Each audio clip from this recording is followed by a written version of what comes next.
Muy buenas noches, gracias por la sintonía, gracias por estar ahí. Bueno, nos tomamos una pequeña pausita porque bueno, tuvimos obviamente las internas, fue domingo, después tuvimos Navidad, también domingo, Año Nuevo, así que estamos retomando y bueno, estamos ya en el tramo final antes de lo que van a ser las elecciones generales.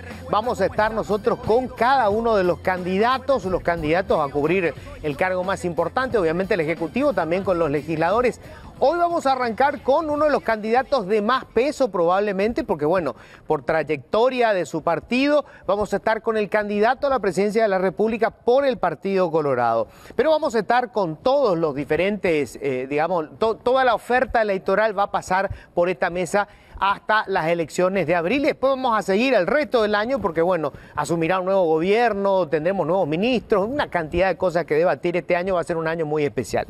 Si me permite, me voy a sentar, voy a hacer un comentario muy breve sobre una cuestión que creo es de las más importantes y que lamentablemente siempre cuando estamos en año electoral, esto queda como relegado, como un tema menor y en realidad termina por afectar totalmente a quien vaya a ocupar la presidencia de la República a partir de agosto, el presupuesto público. El Ministerio de Hacienda ya con cierta resignación le recomendó al presidente de la República actual, al presidente Abdo, que promulgue la ley del presupuesto tal como fue sancionada por el Parlamento Nacional.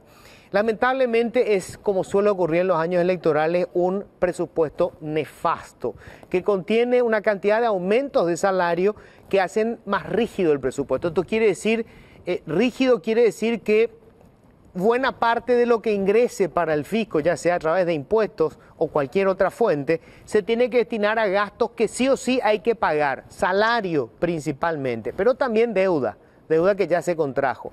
Entonces el margen que te queda para inversión es cada vez más pequeño. ¿Y cuál es el problema con este presupuesto? Por eso quiero contarles rápidamente porque esto es algo que tenemos que resolver en algún momento. Fíjense lo que le va a pasar a quien vaya a suceder a Mario Abdo Benítez al frente del Ejecutivo. Una administración, una propuesta política, tiene una serie de promesas, de cosas que dice que va a hacer. ¿Y cómo las va a hacer? Con el presupuesto. O sea, si vos no tenés recursos, si vos no tenés un dinero destinado a cualquier área, la promesa que hiciste es nada. O sea, no podés aplicar lo que vos dijiste si no tenés los recursos. Resulta que los gobiernos que asumen, fíjense que la ley del presupuesto se tiene que entregarle al Congreso, tiene que entregarle el Ejecutivo al Congreso más o menos en septiembre. Es decir, sí o sí en septiembre tiene que estar esto en el Congreso Nacional. Eso quiere decir que ya a mitad de año tiene que empezar a trabajar en el presupuesto para el año siguiente. O sea, más o menos por junio tienen que empezar a trabajar para tener un presupuesto para entregar en septiembre. Resulta que el gobierno que vaya a asumir, el que vaya a ganar, el quien gane las elecciones, asume recién en agosto. O sea, le queda casi nada, le queda apenas unos meses para trabajar en el presupuesto del año siguiente. Esto quiere decir que en realidad los gobiernos que asumen al siguiente año, o sea, probablemente quien sea presidente, quien gane las elecciones ahora, recién para el presupuesto del 2024 va a poder trabajar para intentar llevar a la práctica algunas de las promesas que hizo. ¿Cuál es el drama de esto? Que ha perdido ya los famosos 100 días que le concede la ciudadanía. Hay una suerte de luna de miel los primeros 100 días porque se hace esa concesión para ver si funciona o no funciona. Pero recién va a empezar a ejecutar en el 2024. Hay que resolver esto. Para colmo, y con esto cierro, intentaron pasar una ley que prohíba aumentos de salario en tiempos electorales. Por supuesto, si la metió en el proyecto de ley justo en periodo electoral, rebotó. La ley no se trató, sigue ahí en el Congreso. Fíjense que aumentaron en 30 millones de dólares los gastos, las estimaciones de ingresos que había hecho el propio Ministerio de Hacienda para destinar a aumentos de salario. Y dice, no, pero 30 millones de dólares no es nada. Sí, porque los aumentos se van a dar recién en el último trimestre del año. Pero quien vaya a ser presidente va a tener que cargar con un fardo en el 2024 solamente con estos aumentos de más o menos unos 90 millones de dólares. Sin pensar en todas las deudas que hay que pagar y todas las promesas políticas que se están haciendo y que requieren de dinero para poder ejecutar. Este presupuesto es un quilombo, no podemos seguir trabajando de esta manera. Bienvenidos, esto es Políticamente Incorrecto. Siempre digo lo que Y la pienso. bienvenida a nuestro primer invitado, candidato a la presidencia de la República por el Partido Colorado, Santiago Peña.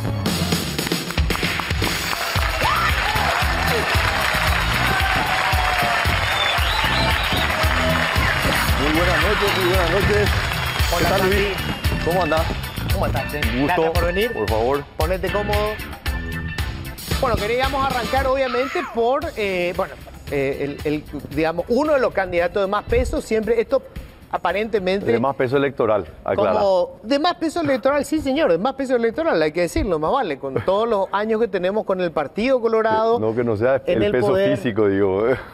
Y está, ¿cómo se va a conservarte, flaquito, che? Y mira, Con manteniendo toda la campaña. buenos hábitos, disciplina, como todo en la vida, ¿verdad? Pero haces actividad física. Sí, hago actividad ¿Qué física haces, temprano corres? a la mañana. Ahora estoy haciendo gimnasio, pesas.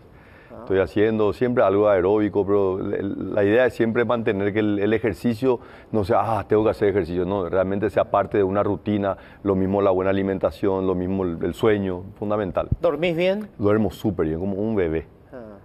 Eso, si es que llegás a tener éxito electoral, olvídate de dormir tranquilo. No creas, Luis, mira, ya tengo, creo que el paso por el Ministerio de Hacienda fue una buena pasantía sobre lo que es la ¿Pero gestión vos crees que es pública. comparable? Sí, sí, porque si te pones a pensar, el Poder Ejecutivo tiene la responsabilidad de administrar el Estado y le delega al ministro de Hacienda, al presidente de la República, en la administración del Estado. Si vos ves el armado institucional, todo prácticamente pasa por el Ministerio de Hacienda. O sea, vos decís que eso ya fue más o menos una suerte de Una- avant-premier de Una una... avant-premier, ¿verdad? Y lo que me permite mirar con mucho optimismo y disentir respetuosamente un poco tu introducción. ¿Sobre el presupuesto? Sobre el tema del presupuesto, ¿verdad? Yo, obviamente, tengo la firme determinación que el 30 de abril son las elecciones, el 1 de mayo, Día del Trabajador, pero el 2 de mayo poner ya un equipo de transición que trabaje en uno de los ejes centrales que es el presupuesto para el año 2024. O sea, no esperar y decir, qué pena, ya está hecho el presupuesto. No, trabajar ya, obviamente va a depender mucho de la predisposición del Claro. gobierno de Mario Abdo, pero nosotros nos tocó de salida hace 5 años, lea ministra de Hacienda, y hacer una transición realmente muy armónica. De hecho, la ley de modernización tributaria fue resultado del trabajo de transición que se realizó entre Bueno, el pues periodo también de formaba mayo parte y... del mismo equipo. O sea, depende mucho de la buena voluntad Por del supuesto, gobierno que se está yendo. por supuesto, O sea, pero mira, convengamos que en- entre Lea hace- y Benigno López había muy buena sintonía. Hace unos días estuve reunido con Arnoldo Vins y la verdad que soy muy optimista de lo que podemos conseguir en el proceso electoral y después del proceso electoral también. Claro, eso siempre que gane las elecciones. O sea, estamos hablando, Por supuesto, obviamente, a ¿verdad? partir de esta... Estamos trabajando para que sea una victoria muy grande. ¿Por qué crees que te votaron finalmente los colorados en la interna? Yo creo que una combinación de varios factores, ¿verdad? Yo creo que la sensación de que el resultado del Paraguay, el resultado económico, político y social, podría haber sido diferente si se mantenía una línea. Con sus luces y sus sombras, ningún gobierno es perfecto, pero el periodo del 2013-2018, hoy, ¿verdad? Y yo escribí un artículo un tiempo después que el tiempo va a ser el juez inexorable de poder evaluar una gestión. Yo creo que la gente sentía que en ese periodo del 2013-2018 había avances, ¿verdad? Y los números así lo demuestran, crecimiento económico, mejoras sociales importantes. Habían áreas donde reconocemos que había todavía mucho por hacer, pero se dio un giro a la gestión. No pudimos demostrar nosotros mismos que puede haber una gestión O sea, eficiente. ¿vos crees que porque la gestión anterior tuvo mejores resultados?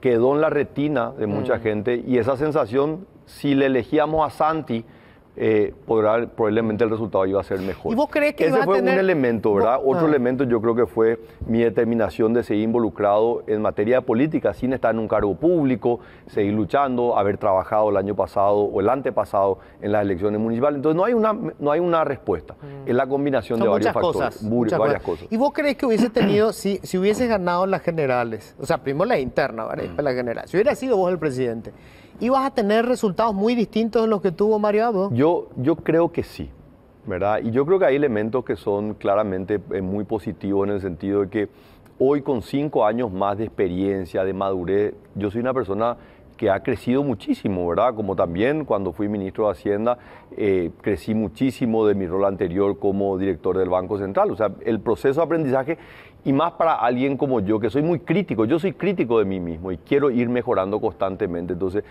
hace 5 años yo tenía el conocimiento técnico de la administración pública, pero carecía de la experiencia política. Hoy a ese conocimiento técnico le complemento con un conocimiento político que, te soy sincero, creo que es, a pesar de tener 44 años, de las personas con más experiencia en materia política. Todavía me queda muchísimo por aprender, pero haber sido ya candidato hace 5 años, haber trabajado estos últimos 7 años en política partidaria, me permitieron crecer.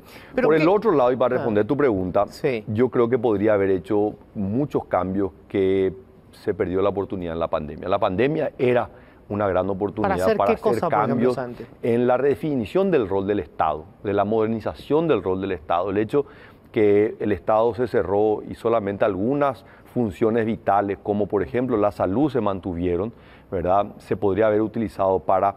Reformas de fondo. Reformas de fondo, pero también de forma, ¿verdad? ¿Qué, por ejemplo? La mejora del sistema de infraestructura escolar, ¿verdad? El hecho de que los niños no estaban en las escuelas podría haber sido la gran oportunidad para recomponer la infraestructura de la educación pública, haber avanzado en rediseños institucionales. La burocracia, una posición que yo he mantenido a lo largo de la campaña y que es parte de mi aprendizaje de estos últimos 5 años del sector privado. Existe una burocracia, una carga pública sobre el ciudadano que es muy costosa, que no se mide por el impuesto, el trámite, la famosa fuente 30, ¿no? Y tenés que hacer este trámite, donde ese trámite lo único que explica es poder cobrar una tasa y con esa tasa se compensan ingresos dentro de la administración pública. Entonces, creo que en ese modelo... ¿No se redujo la burocracia pública? No hubo. Se pudo haber reducido. Se pudo haber reducido de una manera inteligente, no en contra de nadie. Esto no es decir, le enviamos a todos los funcionarios públicos a su casa, no. Es hacer un mecanismo de austeridad inteligente que permita rediseñar y hacer un Estado más ágil y que pueda dejar de hacer algunas cosas que no tienen sentido y hacer otras que sí la gente está esperando. Ahora, ¿cómo haces, si llegas a ser presidente, Santi, para resolver este problema? Porque está bien, una parte es lo que vos decís, tenés que reducir la cantidad de trámites que hay que hacer, por ejemplo. Ok, esa es una cuestión, digamos, que se puede hacer. En vez de hacer 5 trámites, hace 2. Ok, perfecto. O no hacer muchos trámites, porque acordate que hoy los trámites son muchas veces para controlarle al formal y nadie le controla al informal. Correcto.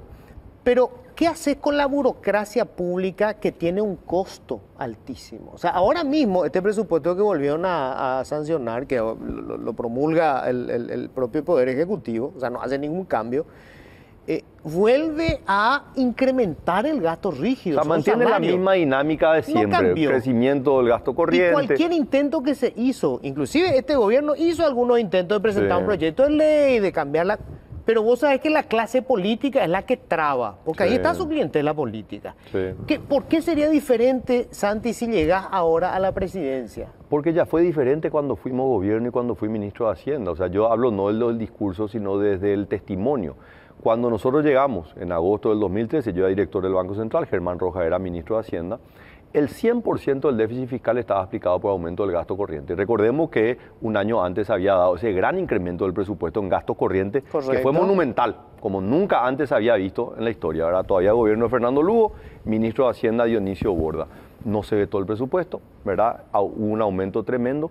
Y nosotros, que habíamos aprobado la ley de responsabilidad fiscal, cumplimos a lo largo de 5 años la ley de responsabilidad fiscal y transformamos la composición del déficit de ser 100% gasto corriente a ser 100% inversión en infraestructura. Entonces se puede hacer, pero para eso tenés que hacer que la economía crezca, tenés que ir gradualmente recomponiendo la calidad del gasto, disminuyendo la carga salarial. Primera vez en la historia y única hasta ahora, en el año 2016, yo siendo ministro de Hacienda, se redujo la cantidad del gasto salarial sin echar a un solo funcionario, recomponiendo, transparentando, formalizando los mecanismos, la famosa desprecarización que pasaba a funcionarios contratados que tenían 10, 15 años de ser contratados a ser funcionarios de carrera, ¿verdad? Con mecanismos de evaluación de ingresos, o la matriz salarial, que era también un tema central. Fueron cambios trascendentales en la composición del gasto público. Entonces, ahora, se pudo hacer. Sí, yo creo que se puede hacer de vuelta. Pero hay una cuestión, Santi. Yo defiendo esa parte de tu administración. De hecho, lo he dicho muchas veces públicamente.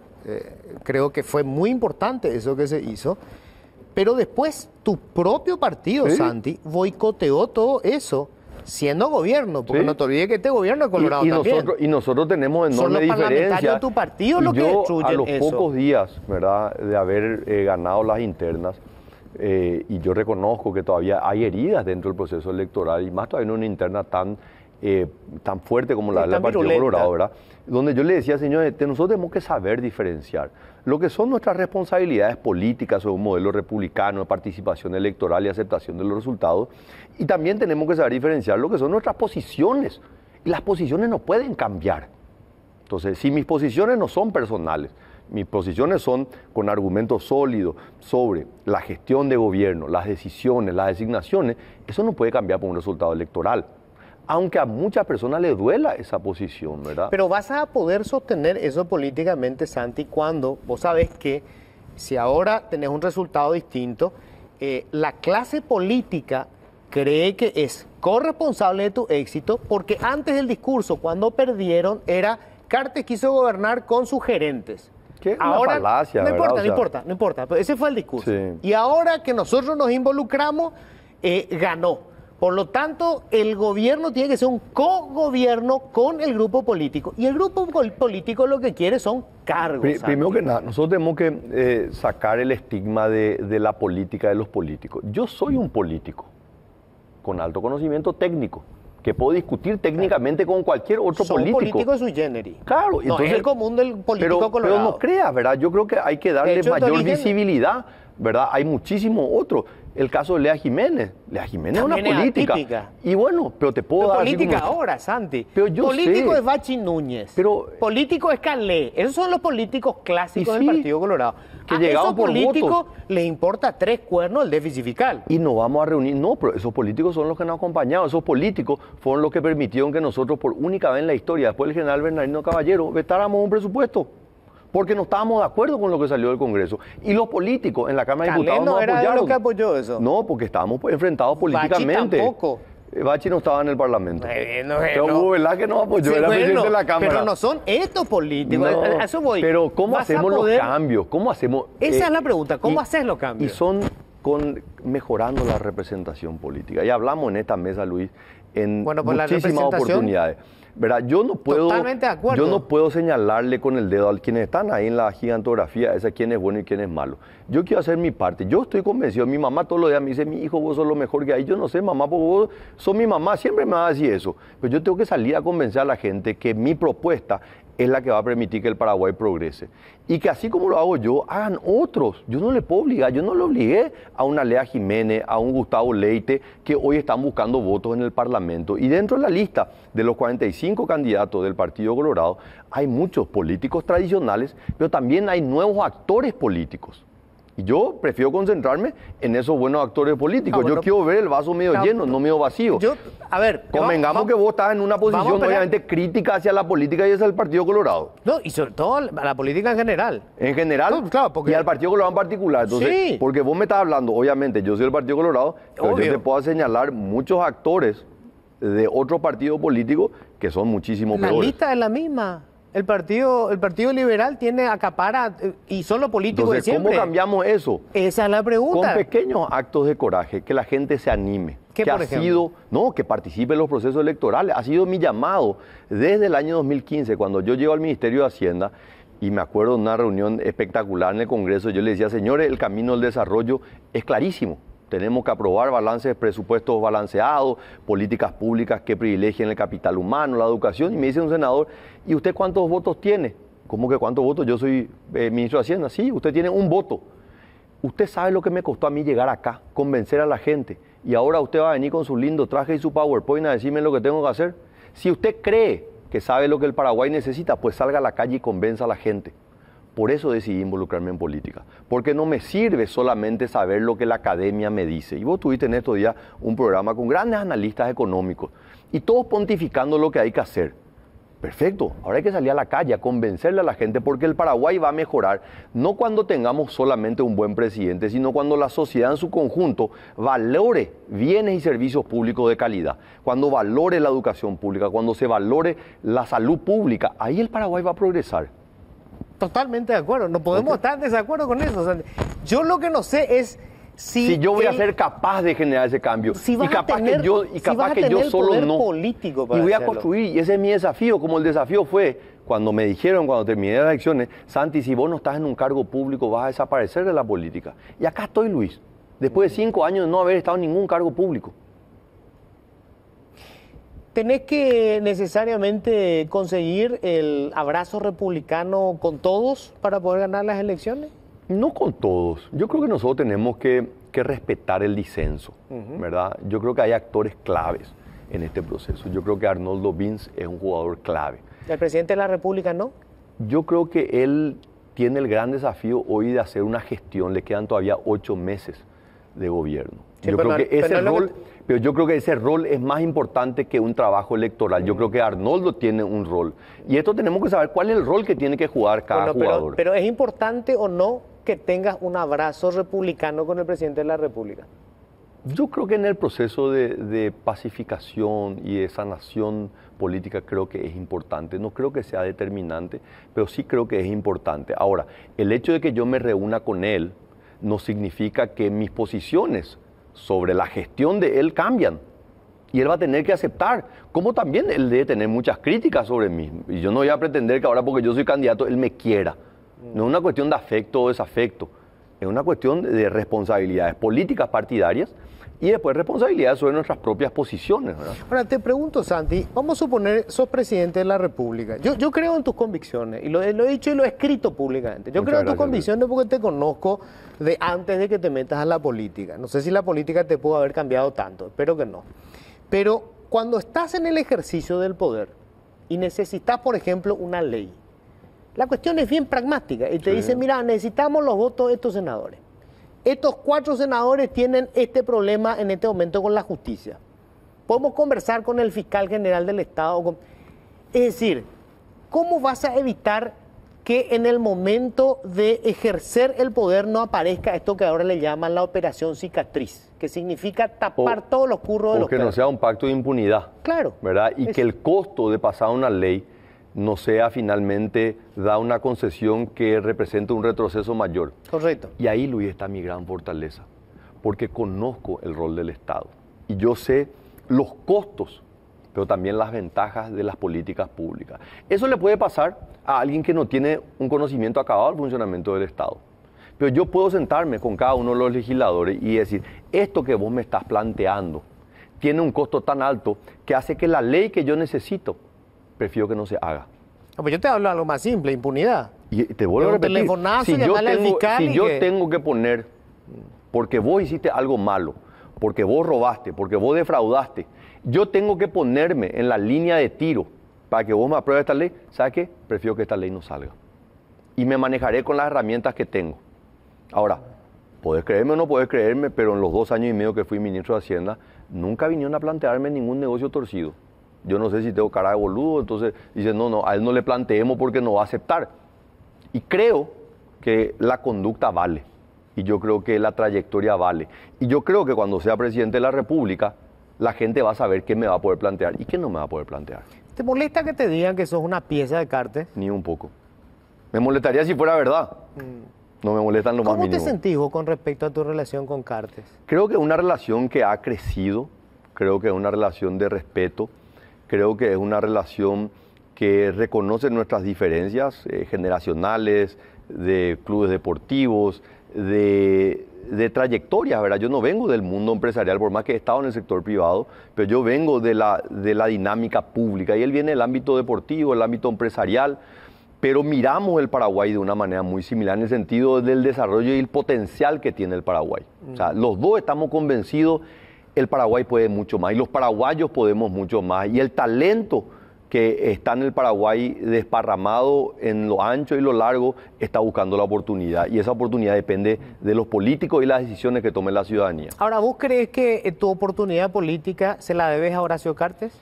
Yo creo que él fue un factor muy importante en el 2017, ¿verdad? Habían 5 candidatos, estaba Luis Neitin, estaba Juan Carlos Baruja, Pedro Aliana, estaba Enrique Riera y estaba yo. Y si vos te pones a pensar de los 5 candidatos, yo era el menos que vos hubiese dicho, este es el candidato, ¿verdad? Yo tenía todo contra. Y él me dijo, Santi, si tengo que elegir a uno de estos 5... Te elijo a vos. Te elijo a vos. Aún sabiendo que me puedo equivocar con cualquiera, pero prefiero equivocarme contigo. ¿Y eso genera una lealtad a toda prueba, Santi? No. Eso genera un reconocimiento de gratitud, pero a partir de ese momento, a mí me tocó construir. Él me dijo, yo te voy a dar un voto, el mío. Vos tenés que salir a convencer a los colorados, ¿verdad? O sea, después ya dependió de mí. Lo mismo le pasó a Pedro Aliana. Pedro Aliana, cuando en el 2015 surge como candidato a presidente del partido, y era una figura poco conocida, no era la figura nacional en la cual se convirtió hoy, pero se convirtió gracias al trabajo que le hizo 4 veces presidente de la Cámara de Diputados, presidente del Partido Colorado, con resultados que ojalá algún día se puedan analizar objetivamente en el aumento del número de afiliados, en el manejo de las finanzas, ¿verdad? Cuando él llegó había una deuda de, 60 mil millones de guaraníes, va a entregar con deuda cero, un partido que tiene residencia universitaria, centro de formación, instituto de capacitación, o sea, obviamente uno habla, más que nada en los medios críticos, que está bien, podemos discutir si está bien o no, pero se da una connotación negativa de la política y del Partido Colorado en particular. Pero en realidad hay muy poca gente que se pone a analizar objetivamente qué es lo que está haciendo el Partido Colorado y qué es lo que están haciendo otros partidos en el cumplimiento de las leyes de financiamiento político. 98% de los candidatos versus 50% de los otros partidos tradicionales. Entonces, hay que tener también un poco de objetividad en el sentido de, señores, sí, tenemos críticas, pero no podemos desconocer que en pandemia han conseguido 8.000 empleos en el sector privado gracias a una gestión totalmente voluntaria que se ha hecho del partido, no es su responsabilidad. Para entender un poco hasta dónde puede ir una lealtad política, Santi, si fueras presidente de la República, ¿vos le pedirías, por ejemplo, a Estados Unidos explicaciones de por qué la designación de significativamente corrupto Horacio Cartes? Yo creo que la responsabilidad de Horacio y la responsabilidad del actual vicepresidente Hugo Velázquez, ¿verdad? Yo creo que si ellos sienten que esa acusación, como yo creo en el caso de Horacio, no se ajusta a la verdad, él tiene no solamente el derecho, sino que está obligado políticamente a ir a defenderse, como lo está haciendo. Pero vos no te involucrarías en eso. Yo creo que es una cuestión personal, ¿verdad? Yo no creo que deba ser objeto, como tampoco debería ser objeto yo de ir a pedirle que le investiguen a Mario Abdo Benítez, ¿verdad? No debería ser la función. Correcto. Yo creo que deberían funcionar los organismos locales, ¿verdad? Y después si uno se siente afectado personalmente y tiene toda la libertad de ir a defenderse. Pero te voy a repetir, en el caso de Horacio, que es obviamente el que me vincula políticamente con él, yo le he pedido y él obviamente tomó esa decisión de ir a defenderse a Estados Unidos. ¿Y si hubiera un pedido de extradición y vos fueras presidente, harías algo al respecto? ¿O dejarías en manos de la justicia? No, y en realidad es un proceso judicial, ¿verdad? Sí, claro. No, es un ámbito Pero bueno, serías un líder político. ¿Harías algo al respecto vos? No, que se cumplan los procedimientos. Como cualquier otro pedido de extradición, no debería ser diferente en ningún caso. Nadie puede estar por encima de la ley. Correcto. Vamos a hablar un poco del escenario que eventualmente te tocaría administrar si es que te convertís en presidente.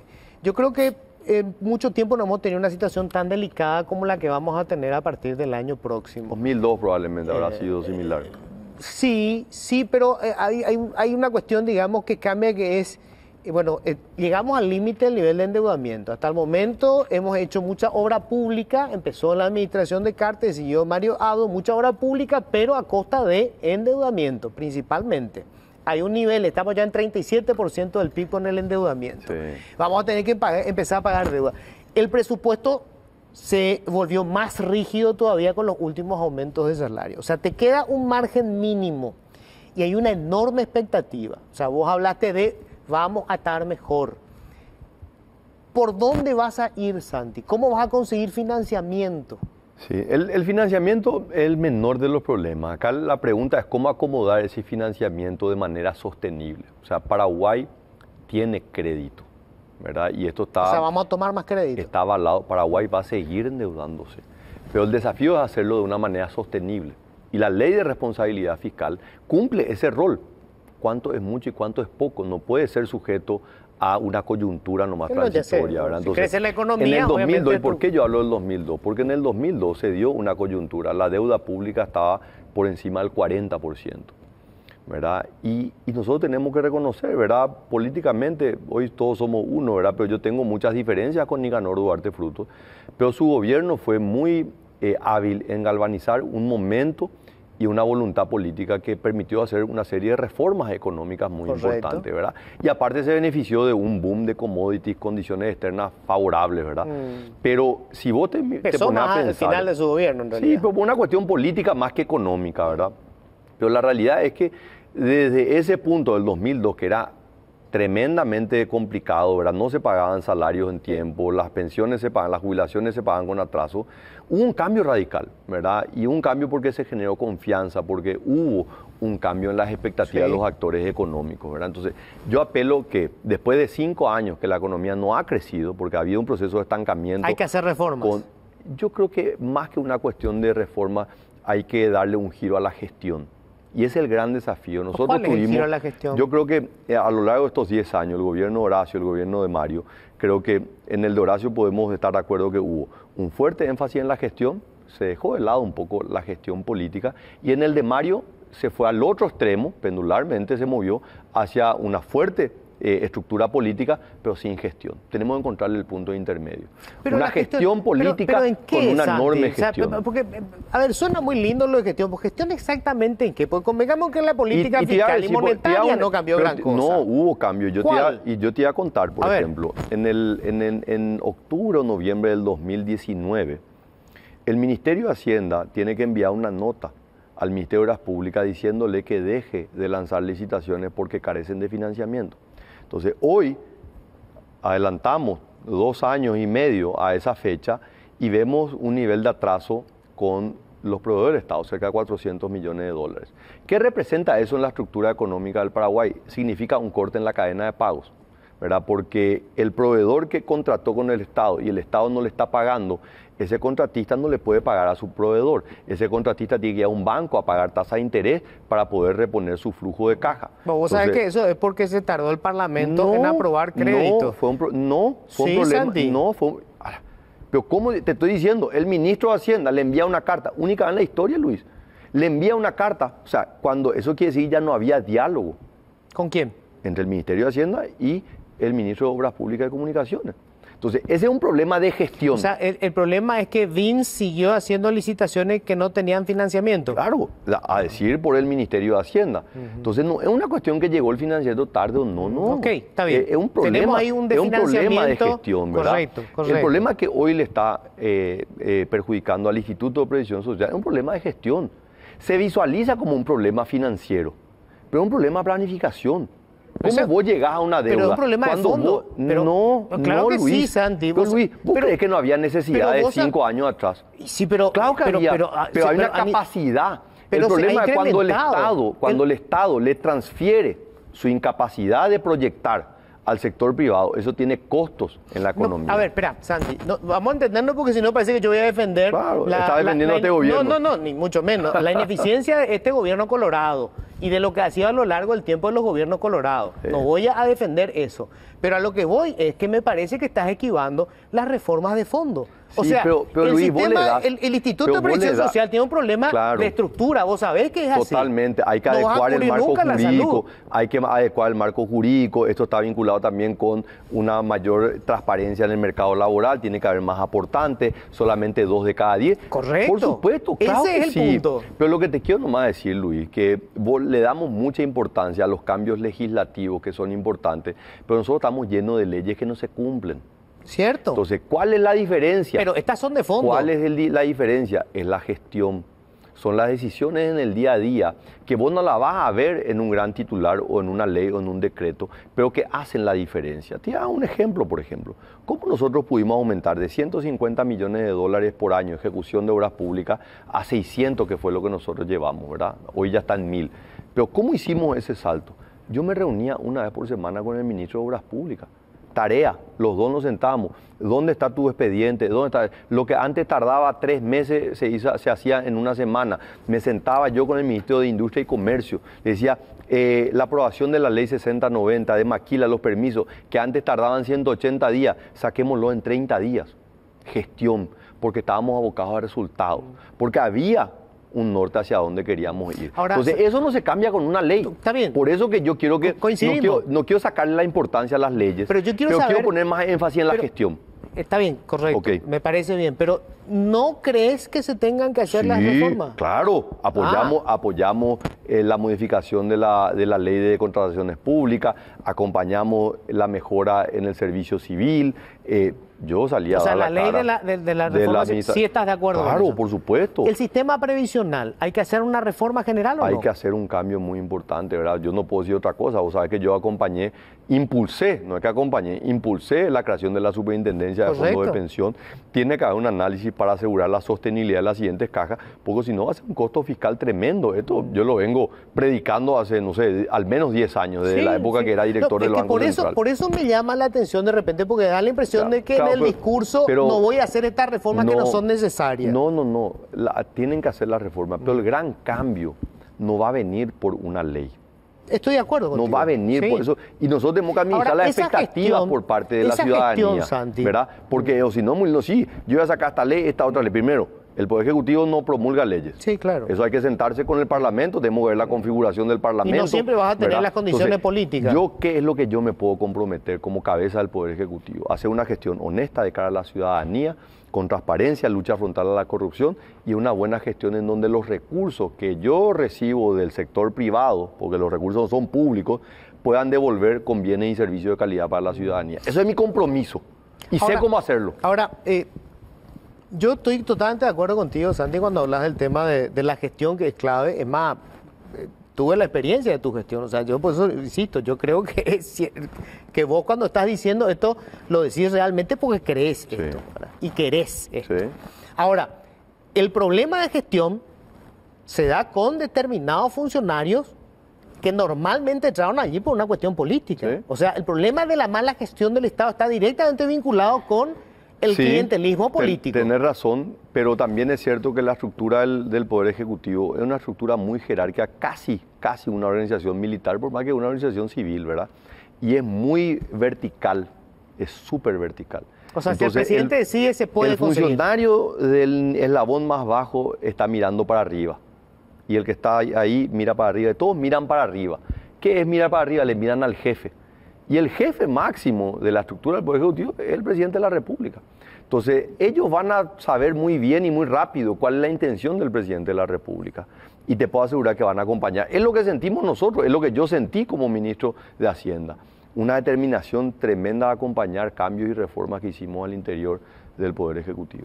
Tengo que hacer la primera pausa, pero bueno, vamos a seguir con este debate. Me encanta la charla, creo que son las cuestiones de fondo que normalmente no aparecen en el debate político. Nos estuvimos entreteniendo con pelotudeces de la que vamos a hablar enseguida también. Yo estuve durante un buen tiempo en lo que se llama el Fondo para la Excelencia de la Educación, que es un fondo cuyo objetivo es financiar proyectos concretos del Ministerio de Educación que no tienen financiamiento en el presupuesto ordinario. Ese fondo está integrado por, digamos, representantes de la sociedad civil, que estamos unos pocos que no tenemos voto, y los ministros, que son los que tienen voz y voto. Uno de los que integraba ese ministerio, ese equipo, era el entonces ministro de Hacienda, Santiago Peña. Presidía. Y personalmente presidía la comisión. Personalmente vi el interés que ponía Santi en el proceso de transformación educativa, que lo comenzó Lea Jiménez, siendo ministra de Hacienda. O sea, el proyecto no lo presenta el MEC, lo presenta el Ministerio de Hacienda. Claro. Increíble. Sí. Y finalmente quedó trancado ese proyecto. Hoy se montó toda una campaña electoral convirtiendo ese proceso de transformación educativa en una suerte de, no sé, rayo homosexualizador de los niños, una cantidad de boludeces.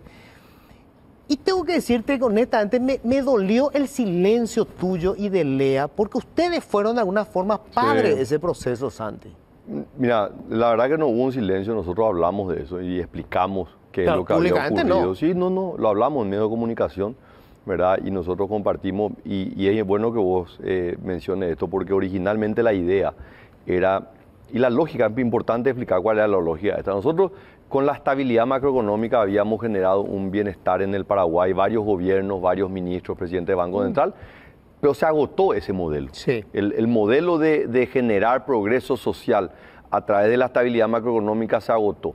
A partir de ese momento, estamos hablando de 2015, 2016, el mecanismo que genera progreso es el capital humano, la educación y la salud. Entonces, nosotros decíamos, y Lea era mi viceministra de Economía, decía, Lea, ¿qué vamos a hacer nosotros? No podemos sin solamente reformar hacer la educación macro. no hacemos nada. Entonces, ¿cómo nosotros, desde el rol planificador de un Ministerio de Economía, no solamente un cajero del Ministerio de Hacienda, podemos generar un proceso de largo plazo para poder generar cambios que no pueden ser cambios de un gobierno? Entonces, la lógica era poner dentro del ejido del Ministerio de Hacienda un proceso de transformación, como también defendí que BECAL, las becas Carlos Antonio López, sea un programa dentro del Ministerio de Hacienda, porque el Ministerio de Hacienda había alcanzado un nivel de institucionalidad que es superior al de los otros ministerios.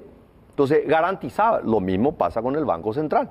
Avanzaban, esas dos instituciones se despegaron de la dinámica tradicional de los otros ministerios, que yo creo que en obras públicas está avanzando, que en otros ministerios también me encantaría que pueda haberse, principalmente en salud y en educación, pero en ese momento no podíamos garantizar. Entonces, se planteó de esa manera y después vino el gobierno ya después de abril y dijo, no. Y principalmente el ministro designado, Eduardo Peta, dijo, esto tiene que venir. Y se generó una disputa porque el ministro original, el primer ministro de Hacienda, Benigno López, él quería mantener dentro del Ministerio de Hacienda porque entendía la lógica, pero perdió esa batalla y se lleva al Ministerio de Educación y Ciencia. Y en ese proceso se contaminó lo que era una idea de mejorar la educación, que el niño, y habíamos tenido la primera evaluación de PISA, donde mostraba que los niños de 15 años no entendían lo que leen, no podían resolver problemas matemáticos. Entonces, ¿de qué se contaminó, Santi? Y se contaminó con agendas de diferentes grupos y diferentes grupos. Se generó desconfianza. Pasaron tres ministros de Hacienda. La Agenda 2030. Sí. Suscribió Horacio Cartes. Claro. ¿Vos crees que hay algo oscuro detrás de esa agenda? Yo creo que se mezcla la Agenda 2030 con una agenda globalista, que es real, que existe. ¿Qué es la agenda globalista? Y la agenda Santi? globalista es que quiere promover el matrimonio igualitario, que quiere promover el aborto, que nosotros no estamos de acuerdo. Yo no estoy de acuerdo. Y legalmente no estamos de acuerdo. Entonces, tenemos que diferenciar. A ver, ¿en qué momento eso que vos estuviste trabajando, Lea estuvo trabajando, Sí. incluyó esa agenda? ¿Eduardo Peta metió esa agenda? Es un problema de credibilidad y de confianza. Eduardo Porque Peta si metió hoy esa miramos agenda. si hoy miramos el documento de la evaluación de la educación y cuál es, pues un diagnóstico, todavía no está el planteamiento de la reforma. Hoy hay a nivel de diagnóstico. Y en ese diagnóstico hay palabras que pueden tener diferentes significados. Cuando hablamos de la multiculturalidad, cuando hablamos de los derechos, ¿de qué derechos estamos hablando? Los derechos pueden tener otra interpretación que no sean derechos. Y pueden tener muchas interpretaciones. El derecho a poder elegir el género que uno quiera. Nosotros no estamos de acuerdo con eso. Pero ¿y dónde dice eso? Pero da a entender, Luis, hay duda, hay falta de credibilidad. Entonces vos no vayas a tampoco desacreditar las preocupaciones que tienen diferentes Santi, los dos instituciones. estuvimos en el organismos. mismo proceso. Yo sé, pero se desvirtuó, Luis. ¿En qué momento? Y se desvirtuó por... Eduardo Peta, pastor religioso, metió la ideología de género. No, yo no estoy diciendo eso. Y pues me está diciendo que después metieron la otra agenda. ¿Quién metió? Pero Luis, Eduardo Peta metió. vos sabés que mientras Eduardo era ministro de Educación, renunciaron todos los miembros del Consejo de Transformación de la Educación, ¿verdad? Sí. ¿Por qué? Justamente por su fanatismo religioso. No era por eso. Pues si yo estaba ahí, Santi, yo era parte de ese equipo. Era la yo me fui. incapacidad de poder sentarse a dialogar. Pero por eso Entonces, mismo. ¿y qué hizo? La gente se retiró. ¿Por qué se retiró? Porque dijo, con estas personas no se pueden trabajar. Correcto. Y al retirarse, dejaron la mesa vacía, dijo, nosotros no confiamos en ellos. Entonces el problema, vos estás mirando, ¿verdad?, estas cuestiones, pero el problema de fondo es la falta de confianza. Por eso nosotros dijimos, señores, paren la pelota. ¿Qué vas Que a el hacer? 30 de abril ¿Sos presidente? Sí. ¿Qué vas a hacer con le voy la a educación? convocar yo como presidente de la República a los diferentes grupos, a los grupos de padres que fueron en gran parte excluidos de todo este proceso y decirles, señores, donde haya dudas en el lenguaje que se está utilizando, modifiquemos.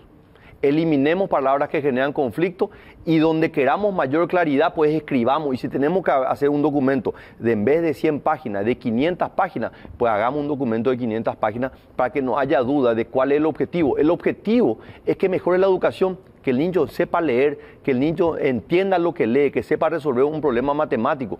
No tratar de desarrollar el conocimiento del siglo XXII. No es ese nuestro objetivo. Lo básico tenemos que resolver. Con la Agenda 2030 que firmó Horacio Cartes, ¿qué vas a hacer? No, eso continúa. Ese es un compromiso del país.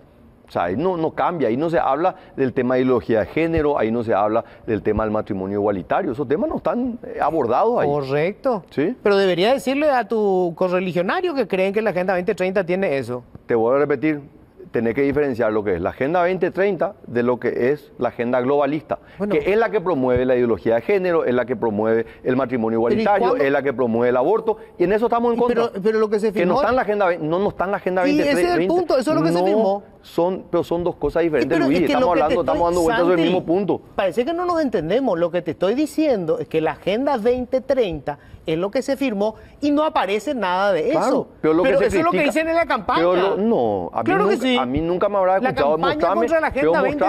Mostrame a mí en un momento que yo habla hablé de reducir eso. La pobreza, que habla de equidad de género. Yo nunca hablé de eso en la campaña. A mí no me vaya a señalar. Yo hablé en contra de una agenda globalista que busca instalar, ¿verdad? Y Paraguay claramente es el último bastión de defensa de estos preceptos, pues está de acuerdo o no está de acuerdo, pero es un país que defiende a la familia, entendiendo a la familia como la unión o el matrimonio entre un hombre y una mujer y la defensa de la vida de su concepción. Está en la Constitución. No hay nada que discutir. Claro. Y esa es nuestra posición. Esa es una discusión que se inventó, Santi, que no existe. Vamos. No y vos sabés mejor que nadie. Subestimar, Luis. Vos sos un comunicador y no subestimo. Santi, yo estuve ahí contigo. No, yo sé. Pero una cosa, no existió nunca. Pero una cosa son las preocupaciones en el momento que nosotros estábamos. Y otra cosa es lo que pasó en los últimos 4 años y medio, que le genera preocupaciones y dudas. Y la preocupación es real. O sea, recorrí el Paraguay que le y la gente está preocupada. Entonces, el problema no hay que subestimar. Entonces, ¿qué hay que darle? Para que se preocupen. No, nadie inventó eso. ¿Dónde está? ¿En qué parte está? Se generó Santi? por la falta de confianza Decime, del proceso, ¿en qué lugar está el proyecto supuestamente que se va a ejecutar? Luis, falta de confianza y de credibilidad. Como todo lo que funciona en la vida, cuando vos perdés la confianza en la credibilidad, la percepción supera la realidad. Es triste cuando se degrada el debate de esa manera. Claro que Santi. sí. Es muy triste. Pero no hay que subestimar, ¿verdad?, las preocupaciones de la gente. Lo que no hay que subestimar la forma en que se inventan fantasmas para desviar la atención. Es muy triste eso. Pero vamos a cambiar de tema porque evidentemente ahí no vamos a avanzar. Hoy el problema principal, Santi, para la gente que está viendo, es que el grueso de la gente, vos sabés, está en el sector informal. Sí. Trabaja en el sector informal. No tiene seguro social, no tiene salario mínimo probablemente. Y ese mercado negro sigue siendo casi la mitad de nuestra economía. ¿Cómo encarás ese fenómeno? O sea, ¿cómo haces para pasar a esa gente al sector formal? ¿Cómo le mejoramos la calidad de vida a esa gente? La tan mentada formalidad, ¿verdad? En realidad hoy es una barrera de entrada muy alta para el ciudadano. Entonces, nosotros tenemos, y este para mí es uno de los cambios más importantes, cómo nosotros adecuamos a un sector público que le somete de alguna manera al ciudadano. El ciudadano tiene que adecuarse al Estado. Y nosotros tenemos que cambiar la ecuación y que el Estado se adecue al ciudadano. Nosotros queremos que el ciudadano se formalice, pues tenemos que darle las herramientas para que se formalice. Y ahí entra la inscripción en el Registro Único del Contribuyente, la formación de una sociedad, el acceso a una cuenta bancaria, el rol que tiene que cumplir el Banco Nacional de Fomento. Vos sabés que yo trabajé en el cambio de la Carta Orgánica del BNF porque justamente decía, yo no le puedo obligar al privado a que salga a bancarizar, pero el Estado sí tiene esa responsabilidad y tiene la herramienta. Y celebro que en el 2002, como parte de esa reforma, el 2003, perdón, no se cerró el BNF, porque hoy es una gran herramienta para generar desarrollo como una política pública. Entonces, yo estoy convencido de que se puede mejorar en ese aspecto, y si nosotros de una economía de 40.000 millones y una economía informal de 24.000, hacemos que la economía pase a ser 80.000 y la de 24.000 sea 10.000, ahí vamos a estar avanzando en el proceso de formalización. ¿Y se puede hacer eso. ¿Por qué crees que la gente no se pasa? Es decir, ¿viste que se hizo esto de simple, resimple? Porque es costoso. Sigue siendo costoso. Sigue siendo costoso. Sigue siendo costoso. Nosotros tenemos que hacer un sistema que sea más sencillo. Y tenemos que ir aprendiendo el proceso, ¿verdad? O sea, la modificación de la ley de contrataciones públicas es un proceso evolutivo de lo que fue la ley original del año 2003. O sea, fueron aprendizajes tremendos. Entonces nosotros hoy tenemos una ley que permite abrir sociedades a través de tu casa. Desde tu casa puedes abrir una sociedad, ¿verdad? Hoy tenemos que evaluar cuántas cuentas se abrieron, cuántas sociedades se abrieron, cuáles han sido los procesos positivos, negativos, ¿verdad? Yo tengo un hijo de 25 años que es microempresario, ¿verdad? Tiene un negocio de confección, ¿verdad? Y yo a lo largo de estos 3 años, él en pandemia comenzó, ¿verdad? Y le preguntaba cómo el proceso. No, y papá, ahora tengo que hacer este trámite, ahora tengo que hacer este otro trámite, ahora me tengo que ir a otra oficina, y tengo que hacer otra. Entonces... La burocracia. Impresionante. Y no nos damos cuenta, ¿verdad? Y para él no había otra, formal o formal. Pero al final te dice, papá, cuesta mucho ser formal. Para un chico de 25 años que quiere emprender, que no sabe si va a tener éxito en el negocio, y hay todavía barreras de entrada muy altas. Entonces, yo creo que se ha avanzado, yo creo que hoy tenemos herramientas, hay que evaluar o reevaluar esta y ver qué vuelta le podemos dar a este proceso. O sea, el proceso de mejora y la reforma del Estado no es estática, no es paso leyes y ya está. No, es dinámico y va constante. Y yo hoy hago un cambio y es como, no sé, Tres Bocas. Hoy estaba hablando, hace unos días estaba hablando con Arnoldo Vins sobre el cruce en Tres Bocas, ¿verdad? Y me dice, mira, va a ser espectacular, pero si no resolve el giro a la izquierda en el siguiente paso y va a tener un embudo que va a ir, o sea, resolviste ese nudo, ahora tenés que ir a resolver el otro y así vamos a ir siendo desde el Estado. ¿Vos crees que el cambio climático es real? Sí. ¿Y cómo encararías, digamos, desde políticas medioambientales eso? Yo creo que Paraguay tiene que tener un conocimiento acabado de su ecosistema. Yo creo que en el Paraguay hay mucha gente formada en esta materia, ¿verdad?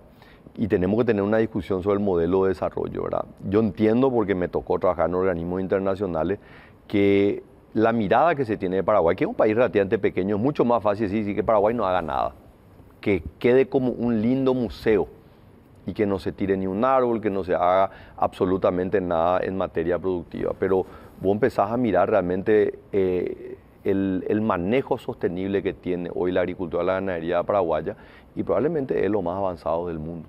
Si vos mirás y se cuestiona mucho el tema de la producción agrícola, particularmente la soja, y vos tenés 10 años que no ha crecido el área de siembra, 10 años que se ha mantenido el mismo nivel, ¿verdad? Entonces tenemos enormes desafíos, hoy tenemos un enorme potencial, se abren oportunidades en el negocio forestal, la instalación de una planta papelera, de celulosa, la generación de certificado de carbono, un negocio tremendo que puede traer ingresos al sector privado, al sector público, para que el sector público pueda proteger sus bosques, porque hoy tenemos áreas de reserva, pero no podemos proteger, digamos, porque no tenemos los recursos para proteger. Claro, el tema medioambiental en realidad es una oportunidad de negocio. Tremenda, y nosotros tenemos que tener el concepto de la adaptabilidad del medio ambiente, tenemos que tener el concepto de la mitigación, ¿verdad? Que son temas diferentes para problemas diferentes. Por ejemplo, el tema del desecho residencial, de la basura. Nosotros seguimos haciendo disposición final en un relleno sanitario como se hacía hace 100 años. En el mundo se está dejando de utilizar eso, ¿verdad? Entonces nosotros tenemos un problema en Cateura que hay que hacer un trabajo de mitigación porque está contaminando todo nuestro suelo. ¿La concentración de la tierra es un problema? Sí, y es un problema del Estado, ¿verdad? El Estado es el mayor terrateniente en el Paraguay, ¿verdad? ¿Y cómo resolvemos eso? Y ahí hay que hacer un trabajo de acceso a la tierra para el pequeño campesino, ¿verdad? Que el INDER se concentre en la entrega de títulos. Yo fui ministro de Hacienda, nosotros no pagamos la compra de tierra, nosotros dijimos no compramos y le pedimos a un equipo, yo del Ministerio de Hacienda, que fue en el área de catastro, que acelere el proceso de titulación y entrega de títulos. Se titularon colonias enteras, ¿verdad? Entonces, creo que el camino es ese, ¿verdad? El camino es la entrega de títulos, ¿verdad? Y yo, obviamente, como economista, soy un seguidor de Hernando de Soto, ¿verdad? Que fue este economista peruano que ayudó a Alberto Fujimori a erradicar a Sendero Luminoso. ¿Cómo? Entrega de títulos a los pequeños productores. O sea, tu administración no compraría más tierra. Yo se no dedicaría veo, a titular yo lo no que ya veo hoy la necesidad de compra de tierra, yo hoy veo la necesidad de agilizar un trabajo entre catastro, INDER y registros públicos para acelerar el proceso de entrega de títulos. Itaipú, Yacyretá. Yacyretá, yo fui uno de los pocos que defendió el acuerdo Cartes-Macri. Me parece que si bien era imperfecto, solucionaba el problema financiero. Finalmente eso no corrió, en el Parlamento argentino no se llegó a aprobar nunca, así que estamos a foja cero. Y en Itaipú, bueno, tenemos el tema de la renegociación del anexo C. En realidad, digamos, de facto parece que baja el precio de la energía. ¿Qué hacemos con estos dos dicho. Y en ambos casos tenemos que tener un diálogo muy honesto con nuestras contrapartes, ¿verdad? Con la Argentina, con el Brasil. A mí me tocó, y de hecho yo me empiezo a vincular con el gobierno de Horacio Cartes, justamente en ese rol. Yo como director del Banco Central me piden que forme parte de un equipo que iba a estudiar la problemática de Yacyretá y cómo resolverla. Entonces, a lo largo de 2 gobiernos en la Argentina, primero con Cristina Fernández y luego con Mauricio Macri, trabajamos, y te puedo asegurar que la conclusión de eso era que los paraguayos teníamos un conocimiento mucho más acabado de la problemática, y finalmente ellos aceptaron nuestra propuesta. O sea, esta fue una enorme victoria para el Paraguay, por más de que se quiere cuestionar, ¿verdad? Obviamente, bueno, pues por el la Parlamento connotación argentino política. lo aprobó. Y obviamente porque entró también la cuestión política, ¿verdad? Que para ellos es bastante más complicada que para nosotros. Finalmente nosotros ya después del gobierno de Horacio se ratificó la nota reversal, ¿verdad? Pero vamos a tener que sentarnos, ¿verdad? A mí me tocó hablar con autoridades de este gobierno en la Argentina y hablamos de este tema. Digo, no, tenemos que ver a ver cómo modificamos. Yo le digo, miren señores, si el objetivo es la sostenibilidad económica de este proyecto binacional, este es el camino. Sí, Claro, y la realidad es que mucha gente en el tema ya está el tema que hacemos con la deuda, obviamente. Ahora, en el caso de Itaipú, ¿qué es preferible? ¿Usar la energía o sacarle más plata a Brasil, ya sea por Claramente la utilización de la energía es el camino del desarrollo y del progreso, ¿verdad? Pero hay una realidad. Entonces no conviene que sea más barata. Nos conviene que sea más barata, pero la realidad es que hoy nosotros no tenemos la capacidad de retirar el 100% de nuestra energía. Va a ser un proceso gradual. Los técnicos en el área energética hablan del año 2028, 2030, está a la vuelta de la esquina, ¿verdad? Lo cual nos obliga hoy a pensar, mientras utilizamos la energía de Itaipú, ¿dónde vamos a generar nueva energía? Porque hoy ya estamos llegando tarde a esa discusión. Entonces, nosotros tenemos, número 1, reflotar un plan energético, fundamental. Nosotros aprobamos en el 2017, ya hacia el final del gobierno de Horacio, un plan energético. Hoy hay que revisar de vuelta a la luz de los últimos datos y plantear un nuevo plan energético, el rol de tener un Ministerio de Minas y Energía, una de nuestras principales riquezas, la necesidad de tener un órgano regulador. Hoy no tenemos un órgano regulador, le estamos pidiendo a la ANDE, que es un actor dentro del mercado eléctrico, que también cumpla un rol regulador. Entonces creo que en esa línea tenemos que avanzar. Tenemos que sentarnos con Brasil. Yo estoy mirando con mucho optimismo el gobierno de Lula. Creo que los paraguayos tenemos fresca en la memoria la relación que tuvo Lula a lo largo de todos los años con el Paraguay y con diferentes presidentes. Yo creo que él entiende mucho este concepto de que para el Brasil lo mejor que puede haber es un Paraguay que se desarrolle. O sea, que el Paraguay se desarrolle está en el interés del Brasil y esto tiene que generar un beneficio mutuo. Pero quiero discutir también otros temas con el Brasil, ¿verdad? Yo creo que no es solamente el tema de la tarifa y qué hacemos. Nosotros tenemos nuestra responsabilidad. Seguir invirtiendo en redes de transmisión y distribución, seguir atrayendo empresas que vengan a utilizar y que generen empleo y que pagan impuestos, pero al mismo tiempo tenemos que hablar de cuál es la relación comercial, acuerdos automotrices, el comercio que tenemos que llevar adelante con el Brasil, que tiene que ser complementario. Es nuestro socio comercial más grande. La mayor colonia brasileña fuera de Brasil está en Paraguay. Sí. Nosotros nunca hicimos uso de eso. Sí. O sea, nosotros les estamos recibiendo. Y no creas, ¿verdad? Hacemos un muy buen uso porque ellos son los que trajeron. Y la inmigración brasilera es una inmigración en realidad de los estados sureños del Brasil, que es una influencia europea muy importante, ¿verdad? No, claro, me refiero a... Ellos fueron los que trajeron no hacemos este uso concepto. En la negociación, digo, no de que no haya sido útil para el país que vengan los colonos brasileños. Sí. Yo no voy a decir eso. Sí. Al contrario, están produciendo. O sea, totalmente, y nos han demostrado el potencial productivo que tiene el Paraguay en el sector de la agricultura, ¿verdad? Así que yo soy muy optimista en eso, ¿verdad? Yo siento de que vamos a encontrar caminos comunes, ¿verdad? Y de vuelta, tengo mucha esperanza. Lula es un presidente con mucha experiencia, ¿verdad? 77 años ya, este es su tercer mandato. Creo que no viene a aprender absolutamente nada en política, en la relación con Paraguay. China, Taiwán, ¿cómo manejamos Mi eso? posición ha sido siempre de mantener la relación con Taiwán. Me encantaría que el conflicto entre ellos se resuelva de la mejor manera, que haya un respeto sobre esa posición. Creo que nosotros tenemos muchísimo que aprender de Taiwán como un país pequeño al lado de un país muy grande, como lo es China para ellos, Brasil para nosotros, de la misma manera que tenemos que fomentar una relación con Israel donde también podemos aprender. Israel está en un ambiente, en un vecindario muy hostil y complicado y sin embargo es una potencia a nivel mundial. Entonces creo que Paraguay tiene que mirar su alineación. Por supuesto, el gran país del norte, Estados Unidos, es y seguirá siendo un gran aliado del Paraguay, pero yo veo ese triángulo geopolítico de Washington, Jerusalén y Taipei como un triángulo muy importante para el Paraguay. ¿Qué opinas de tus rivales políticos? Efraín Alegra parece como el más fuerte. Y vos sabés que, Luis, yo hago, y esto lo hice en la interna un poco, mi lucha nunca fue contra Mario, contra Hugo, ni contra Arnoldo. Me tienen totalmente sin cuidado porque no hay un mérito en enfrentar simplemente agravio. Creo que hay un mérito en la confrontación de ideas, de propuestas, y yo me mantengo en eso, ¿verdad? Y obviamente me cierro cuando el escenario es solamente para confrontar agravios y no hay una propuesta de por medio. Y tiendo así, ¿sabes qué? Prefiero nomás ir a recorrer la calle y estar cerca de la gente. Bueno, pues ¿cuál es tu opinión sobre él? Y mi opinión es que él tiene un modelo de confrontación, es un modelo de agravio, es un modelo de, obviamente, él no tiene nada para proponer, para resolver los problemas reales de la gente, ¿verdad? Entonces, obviamente me diferencio diametralmente con él. Creo que a lo largo de estos 15 años que él ha estado en campaña política para ser presidente de la República, no ha aprendido, ¿verdad?, de las dos derrotas que ya se dieron. Y yo creo que el 30 de abril, la Concertación en general, pero el Partido Liberal en particular, va a tener la mayor derrota en su historia. Y ojalá ese sea el punto bajo para un proceso de renovación que necesita. El Paraguay necesita de partidos políticos. El Partido Colorado, a pesar de tener su propia disidencia y su propia oposición, también necesita un contrapeso de otro partido político. Así que yo soy un fiel creyente de que el bipartidismo es un camino que el Paraguay tendría que promover. ¿Qué opinas de Sole Núñez?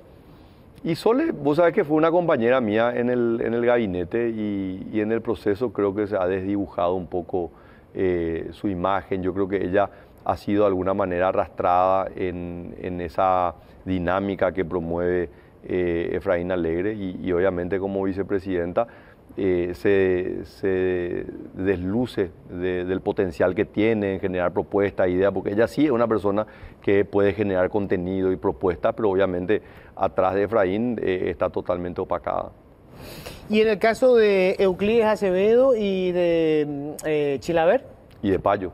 ¿Y de Payo? Son tres figuras. Sí. No, yo creo que es interesante. En las mediciones que nosotros estamos mirando, cada uno está recibiendo intención de voto de diferentes segmentos, ¿verdad? No podemos negar que Payo galvaniza un voto bronca, de enojo, ¿verdad? Similar al que tiene Javier Milei en la Argentina. O sea, ese es un fenómeno que existe, no es paraguayo nomás, ¿verdad? Hay gente que está enojada, ¿verdad? Y él de alguna manera representa ese voto de enojo, ¿verdad? En el caso de Euclides, obviamente, en esta dupla con el Frente Guazú, un Frente Guazú que también está diezmado, ¿verdad?, por la ausencia de Fernando Lugo, una división también, algunos quedaron en la Concertación, otros salieron, ¿verdad? Pero no podemos negar, es probablemente uno de los políticos más hábiles que tiene la política paraguaya, ¿verdad?, que ha sabido reinventarse, y ahora que tenga éxito electoral, yo creo que no va a poder llevar adelante eso, y básicamente por las estructuras, ¿verdad? Nosotros miramos y se habla muchas veces de las estructuras partidarias con una connotación negativa, pero realmente son esas estructuras partidarias las que sostienen a los partidos políticos, ¿verdad? Si Horacio Cartes saliera de la ecuación política, ¿Santiago Peña tiene fuerza suficiente como para construir solo? Sí. Y si no fuese así, yo estaría mintiéndole a la gente, ¿verdad? O sea, hoy ¿vos crees que podés construir poder desde el poder o vos crees que ya sos un poder político? No, yo creo que, a ver, en esto lo más importante es siempre mantener los pies sobre la tierra y no creérsela, ¿verdad? O sea, yo me siento muy contento con el camino transcurrido, haber llegado hasta acá, pero todos los días me levanto, Luis, pensando, ¿por qué hago lo que hago? ¿Cuál es mi motivación? Y mi motivación no son ni las luces, ni el reconocimiento, ni el pasar económico. Mi objetivo es poder ser un actor que puede contribuir con el cambio que necesita el Paraguay y ser alguien que el día de mañana la gente diga, mira, Santi se animó, ¿por qué no nos animamos también nosotros? O que puedan decir, Santi se equivocó en esto, yo lo puedo hacer de una mejor manera. Entonces, yo quiero medir mi paso en la política no por una presidencia, sino a lo largo de 20 o 30 años, ¿verdad? Y la construcción política, vos podés hacer todo bien durante mucho tiempo y una mala decisión te puede enterrar, ¿verdad? Entonces, yo no puedo decir que hoy consolidé, hoy tengo todo, hoy no tengo nada. ¿Vos crees que hay que hacer una reforma constitucional? Yo creo que no podemos abrir ese capítulo sin antes tener una discusión más acabada de qué es lo que vamos a cambiar. Yo creo que hay elementos importantes, pero también hay riesgos de abrir ese capítulo, ¿verdad? Y miremos la experiencia de Chile.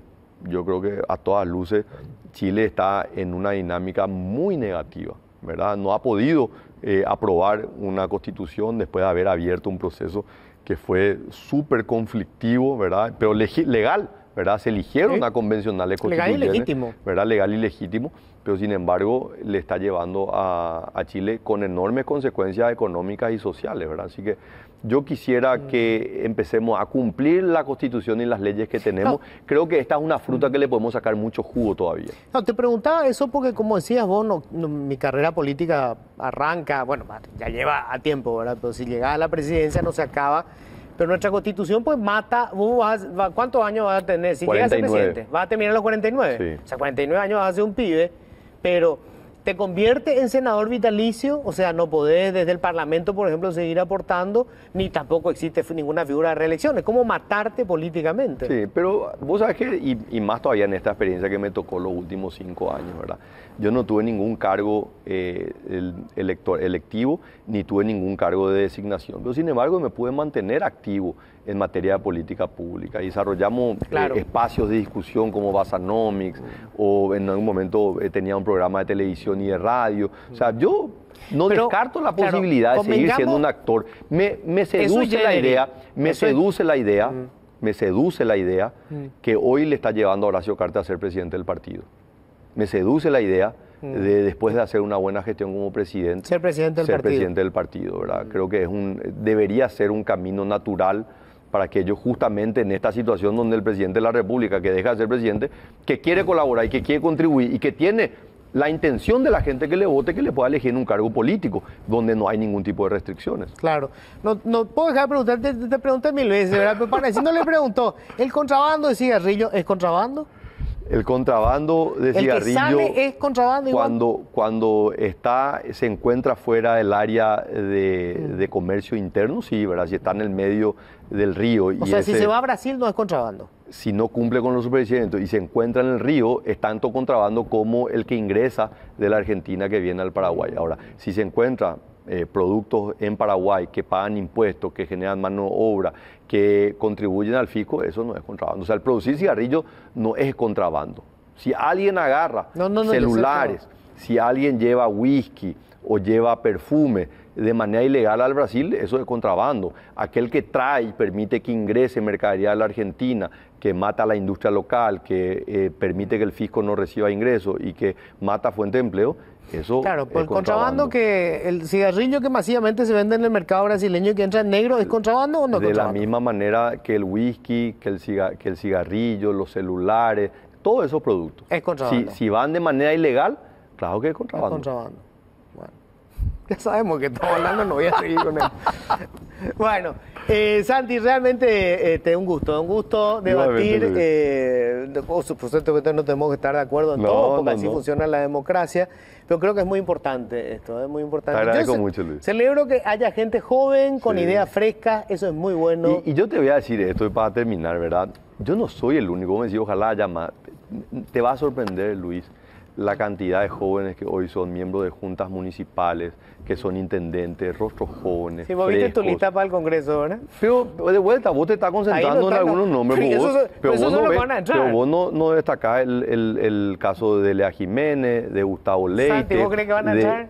Y están en la lista, fueron electos. Pero bueno, ¿cuántos entran? Y el 45, 15, el 45 16. tiene. Vos sabías que yo soy el miembro de la Junta de Gobierno número 1 y era el último en mi lista. Sí, el número 38. Pero eres el candidato a presidente. No importa. Santi no es lo mismo. Pero la gente tiene hoy la libertad de bueno, elegir. Y el menú es un menú amplio. Si a vos no te gusta, cuando entran los 16, si no te gusta la carne Santi, de vaca, y tenés pollo, y tenés pescado, y tenés pasta. Vamos a hablar al tercer tenés el menú día, para los niños después de también. las elecciones, y tengamos los 16 que entraron, yo te decía, mira, Santi, tu lista. Pero tenés que cuestionar a la gente que eligió. Por supuesto. No le vaya a cuestionar a los candidatos. No, por supuesto, la gente elige. Lo mismo pasa con la lista de la oposición. Claro. Ojo, lo primero que van a entrar. La pregunta que vos tenés que hacer es, ¿qué le está pasando a la ciudadanía para tomar mejores elecciones? Totalmente, educaciones. Pues la educación está parada, ya sabes por qué.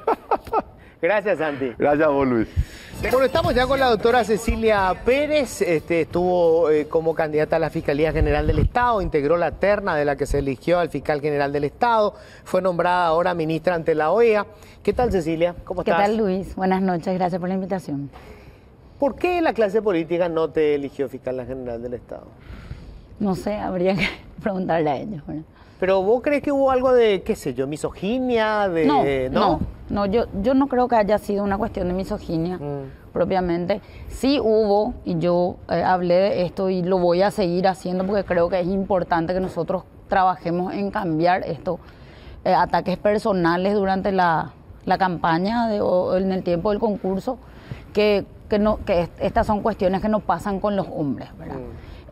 Hablar de cuestiones familiares, personales, inventar amantes y cosas así, que en mí no hizo mella, pero sí yo creo que tenemos que considerar eso como un factor por el cual las mujeres no se quieren exponer a candidatarse, ya sea para cargos de concurso o público o sea, como altos cargos de gestión pública, claro, o sea, cargos electorales. A los hombres nunca le pegan por ese lado. No les pegan, y aparte cuando pasan cosas no le cuesta el puesto, ¿verdad? En otros países a veces se generan escándalos importantes en ese sentido, reales, pero a los hombres acá inclusive se les aplaude, queda como que es muy...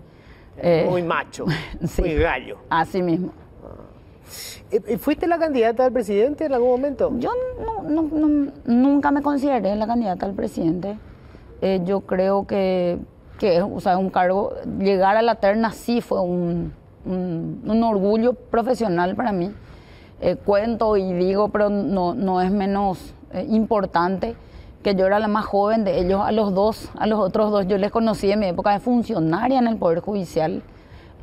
Ellos me decían hola Cecilia y yo hasta ahora le digo hola doctor, ¿verdad?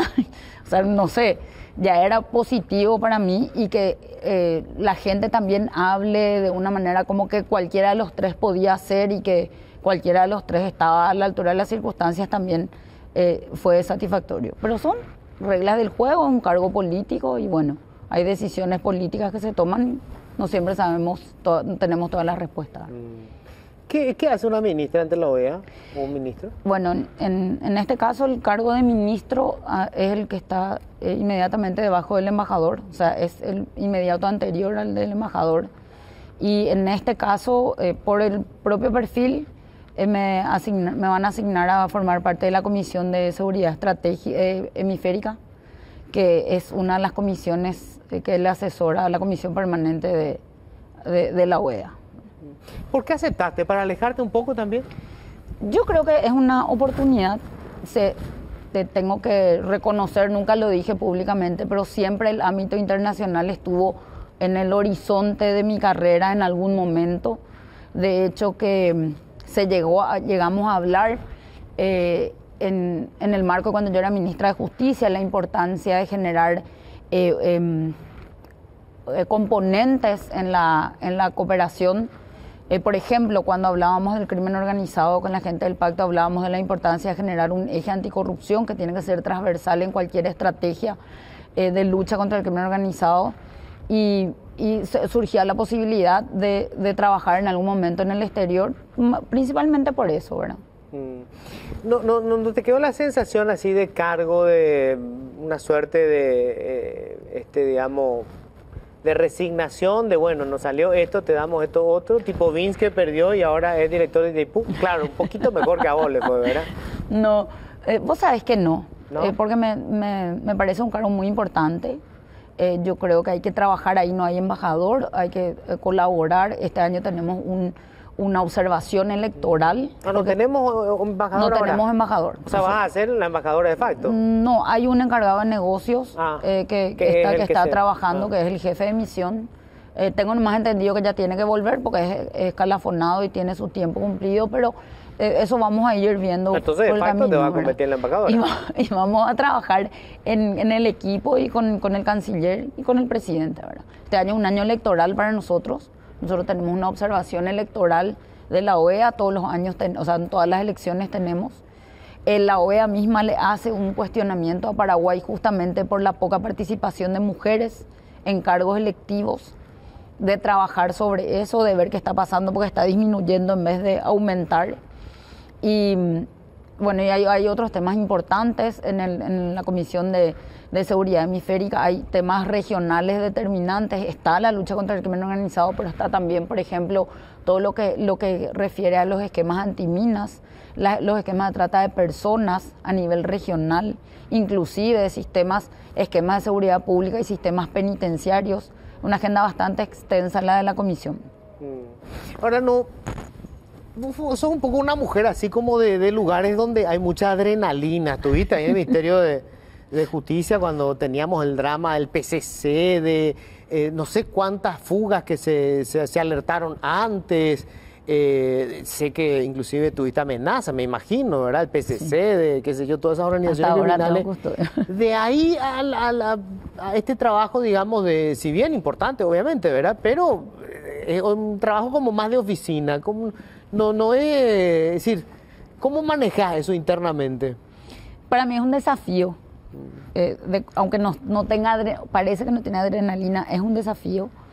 Porque es una representación, básicamente una representación diplomática, ¿verdad? Es un aspecto nuevo. A mí generalmente los cambios me vinieron bien siempre. Pasar del sector privado al sector público es un cambio importante. Volver a pasar al sector privado es un cambio importante. Volver a entrar al sector público.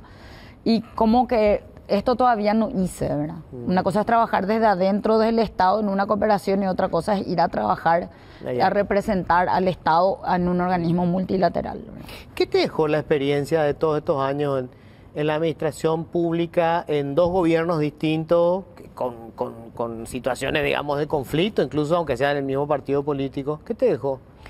Bueno, primero te enseña a tener cintura política no estando, porque el que viene del sector político o pretendió un cargo político, porque generalmente pasa eso, ¿verdad? Que se presentan, no ganan y le dan un cupo en las alianzas que se tienen. Yo no venía de ese ámbito. De hecho, que esta última vuelta no me fui para ser ministra, y cuando digo esto, algunos se enojan, pero es la verdad. Yo fui un accidente en el gabinete porque yo me fui para ser viceministra y después me quedé como ministra cuando el ministro Ebro Velar a los 2 meses renunció, ¿verdad? Sí. No era mi proyección, no estaba en mis planes. Creo que tampoco estaban en los planes de nadie que el propio ministro tenga que renunciar a los 2 meses. Entonces, te da mucha cintura política aprender a moverte en esas aguas en las cuales yo particularmente no era ducha, no tenía experiencia.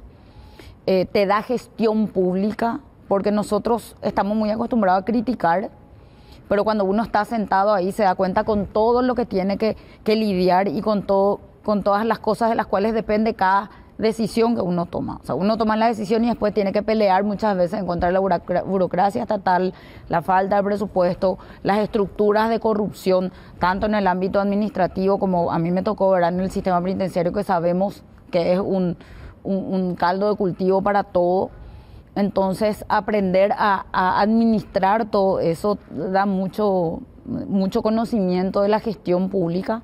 Espero que algún día algunos procesos podamos simplificarlos, porque hay también hay leyes, resoluciones, decretos que hay que respetar, pero que algunas cosas podamos hacerlas más simples sin con eso caer en abrir demasiado la brecha para poder cometer errores o actos de corrupción, ¿verdad? ¿Qué es lo que hace es decir, que tantas áreas del Estado no funcionen? ¿Es la corrupción? ¿Es la mediocridad? ¿Es el exceso de burocracia? Son las 3 cosas. Y yo creo que va a haber también uno que otro elemento, ¿verdad? La corrupción permea, y por eso siempre digo que lo que es la lucha contra el crimen organizado en general, y lo vemos acá en la región, lo vemos en Europa, en Italia, en países del primer mundo, que hay corrupción seguramente a otros niveles, pero hay, o en otras esferas, y ya es ya es macro, pero vemos que permea y los mecanismos anticorrupción no son tan efectivos, ¿verdad? Acá. En la región. En la región. Por lo menos América Latina tiene esa característica, sí. ¿Verdad? Y también el tema de la mediocridad o del famoso, que a mí me pasó muchísimo. No, nosotros no hacemos así las cosas. Yo le digo, pero espera un poco, ustedes tienen un control que ni siquiera es mío en la cadena de mando administrativa. En el sistema penitenciario los jueces de ejecución la controlan a los funcionarios penitenciarios, no yo. O sea, yo hago un control como ministra administrativo por la ley y por lo que fuere, la ley de la función pública. Pero el control del proceso de ejecución penal, hay un proceso administrativo al cual son sometidos los funcionarios. O sea, los jueces pueden revertir decisiones de directores de penitenciaría o ordenar cosas que ellos no quieren hacer. Entonces me dicen, no, pero nosotros nunca hicimos así. Pero ¿cómo no van a hacer eso si la ley es del 2015?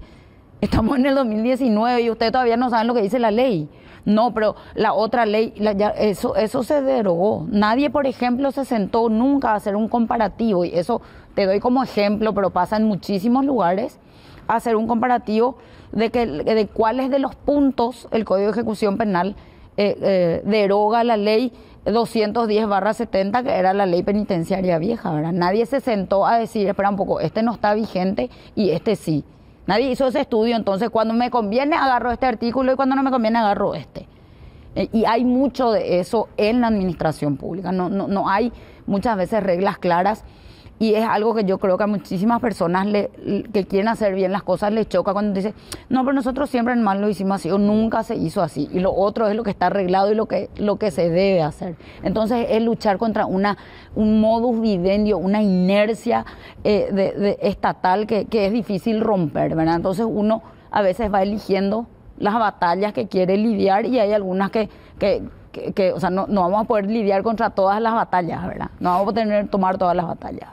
¿Y cuál es la corrupción que más jode? ¿Es esa corrupción chiquitita que suma el carcelero que recibe acá un billetito del recluso, el funcionario que compra la mercadería y que se queda con 2 kilos de galleta? ¿O es la gran corrupción? ¿Es la licitación macro? ¿Cuál te jode más a la hora de que sea eficiente el Estado? No. En un sistema como el sistema penitenciario, todas las corrupciones son negativas, todas joden, ¿verdad? Porque si en el micro hacen mal las cosas, no hay uno que dice, no, yo hasta acá nomás voy a hacer, ¿verdad? Esto no voy a hacer. Va en aumento, va increciendo, y sobre todo cuando no se van tomando medidas, ¿verdad? Porque ayer justamente hablaba con colegas tuyos y me decían, ¿cómo vos crees que hay que hacer en una institución que está contaminada, ¿verdad? Y hay que tomar medidas y enfrentar las consecuencias de esa medida. O sea, tenés que saber que desde el momento en que firmás te va a venir el embate y tenés que prepararte, y eso implica, primero, no estar vos metida o en ningún otro negocio, aunque no sea ese, claro, pero tenés otro, porque tenés que saber que te van a buscar la vuelta y van a usar eso en tu contra. Si vos le cortás acá el negocio y tenés, vos tenés otro. Exactamente, ¿verdad? Entonces, si me voy yo, vos te vas conmigo, más o menos, ¿verdad? Tomar e ir hasta el final. Tomás una decisión que sea contra una estructura de corrupción, ya sea el planillerismo que no se va a trabajar, o algo grande, y tenés que saber las consecuencias, ¿verdad? Y prepararte para esas consecuencias y llevar hasta el final, porque el mensaje va llegando. Pero cuesta mucho, ¿verdad? Después ya te dicen, no le vaya, vienen a plantear cosas a terceros, no le vaya a plantear eso porque te va a sacar corriendo, ¿verdad? Y el corrupto es audaz, o sea, te plantea así violentamente la cosa. Hay algún... vámonos acá a hacer esto así. Tuve casos así directamente, y yo te agradezco muchísimo.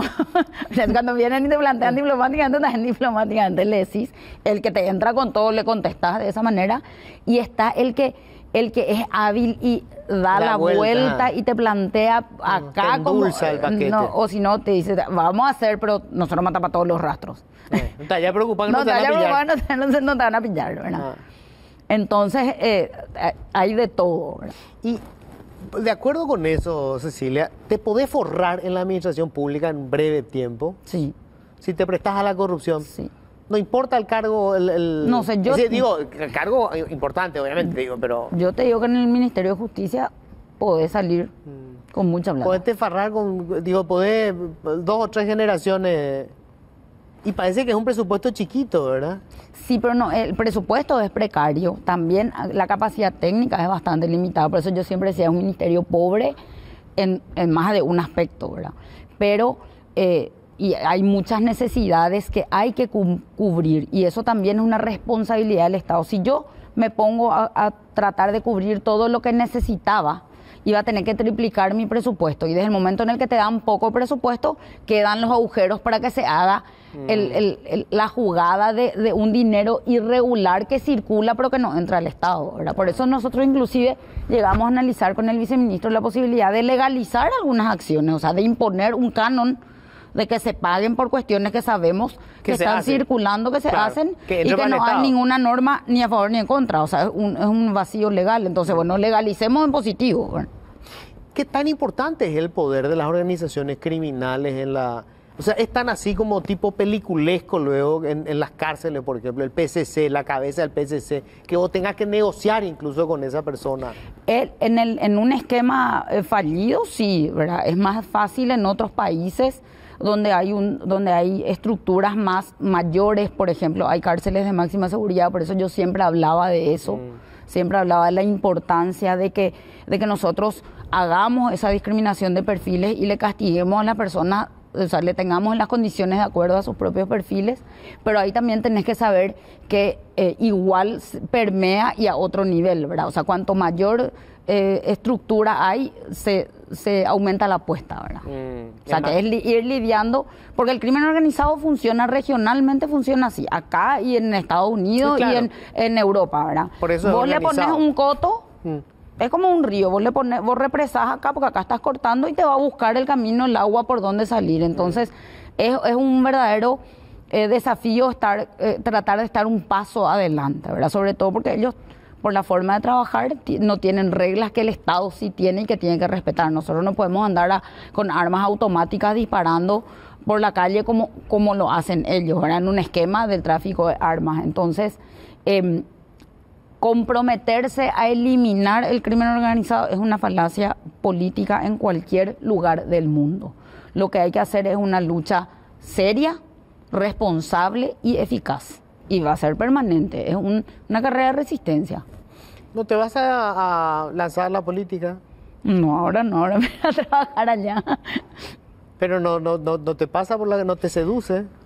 Ahora mismo no. Vos sabés que cuando se hablaba de los rumores de la vicepresidencia en un momento dado, con uno u otro candidato en el partido y ese tipo de cosas, me llamaban y me preguntaban ustedes, ¿verdad? Si alguien me planteó, se habló mucho de eso. ¿Pero desde la política no te ofrecieron? No me ofrecieron.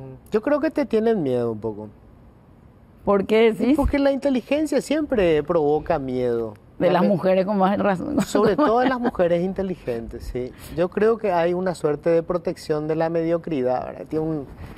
Hay una cofradía que se protege y intenta sacar cualquier cuerpo extraño. O sea, es que vos eras un cuerpo extraño en ese. Me dijeron colegas tuyos que escucharon eso varias veces, ¿verdad? Que cosas que yo hablé en el concurso que quería hacer, para mí era una fortaleza y terminó siendo una debilidad. De decir, por ejemplo, que haber estado en el ámbito público de la justicia, en el privado, que sé todas y cada una de las formas en que se hacen las cosas, con el caso del pobre, con el caso del rico, con los casos de corrupción pública, con los casos, esto u otro caso, que es muy difícil que le puedan engañar a uno. O sea, el fiscal viene y te dice, doctora, no puede hacer esto por tal cosa. No, trae tu carpeta, vamos a ver. Y ahí cuando vos tenés esa experiencia, te das cuenta. Yo te cuento, cuando era defensora pública y me fui a San Lorenzo en la defensa pública para mí es como, no sé, supongo que va a ser su residencia en emergencias médicas, ¿verdad? Ahí ves de todo, te pasa de todo. Y a mí me caían juicios, notificaciones de juicio, pues entré en una defensoría comenzada, ¿verdad? O sea, heredada de otro. Mi jurisdicción originalmente era hasta Ipacaraí. Yo estaba en San Lorenzo y cubría hasta Ipacaraí, porque era central. Y me notificaban viernes para un juicio que era lunes. Y yo no le conocía a mi defendido porque tenía miles de defendidos presos y no le podía haber conocido a todos. Matar el caso. Entonces le llamaba al secretario del tribunal y le decía, ¿te puedo pedir un favor? Sí. Haceme la copia del expediente y yo te prometo que me voy a tu casa, decime dónde viví, esta tarde me voy a pagarte y traer el expediente. Y sábado y domingo leía, y lunes, hola, yo soy tu defensora, mi nombre es Cecilia, y incidente que plantear. Entonces, eso te da una cancha, una escuela, que hay ciertas cosas básicas que empezás a revisar, y cuando eso está todo bien, ahí pasas a la siguiente, a la cuestión más de fondo y armas tu estrategia de defensa. Y eso te da la función pública y la defensa pública. Después en la defensa privada la misma cosa, ¿verdad? Se me fue el tiempo, lamentablemente. Volvé pronto, Cecilia. Necesitamos gente así, ¿eh? Gracias. Gracias, Luis.